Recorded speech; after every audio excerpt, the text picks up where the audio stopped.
So, మనం mortgage loan తీసుకొని, ఆ మనీని మనం మ్యూచువల్ ఫండ్స్‌లో గాని, ఎస్ఐపిలో గాని ఇన్వెస్ట్ చేయొచ్చా?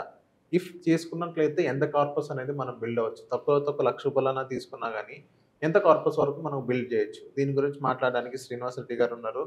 Mutual fund distributor. సార్‌తో మనం మాట్లాడదాం. Hello sir. Welcome to social post. Thank you. Yes.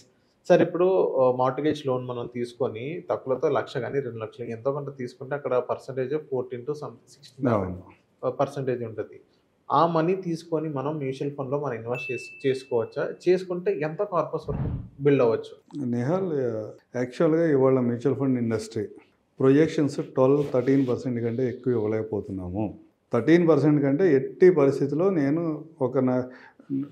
నేను నెలకు ఒక 50,000 ఎస్ఐపి నేను పే చేస్తాను. నాకు ప్రొజెక్షన్ ఇవ్వండి, బ్రేకప్ ఇవ్వండి అని చెప్తే నేను 12.93 కంటే ఎక్కువ రిటర్న్ మీకు చూపించలేను. ఓవరాల్గా ఏం మాట్లాడతాం అన్న తర్వాత విషయం, కానీ అఫీషియల్గా ఏం మాట్లాడుతున్నాం అనేది మ్యాటర్ కదా ఎక్కడైనా.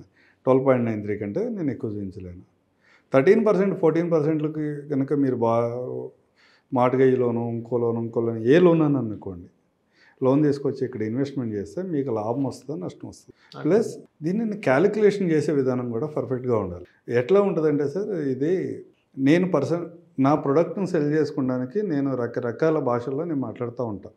నేను లోన్ సెల్ చేయాలంటే లోను ఏ విధంగా సెల్ చేసుకోవాలో ఆ విధంగానే ప్రజెంటేషన్ ఉంటుంది నాది.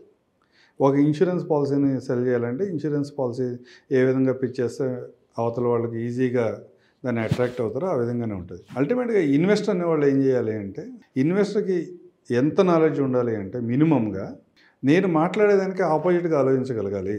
సపోజ్ నేను ఒక ప్లాన్ చెప్తా, అన్న మీకు 12% రిటర్న్ వస్తుంది, 10 సంవత్సరాలు ఇంత పే చేయండి, మీ అమౌంట్ డబుల్ అవుతుంది, 12% రిటర్న్ వస్తుంది అని చెప్తా. ఓన్లీ రిటర్న్ గురించే మాట్లాడుతున్నాను నేను. 12% అని చెప్తున్నా.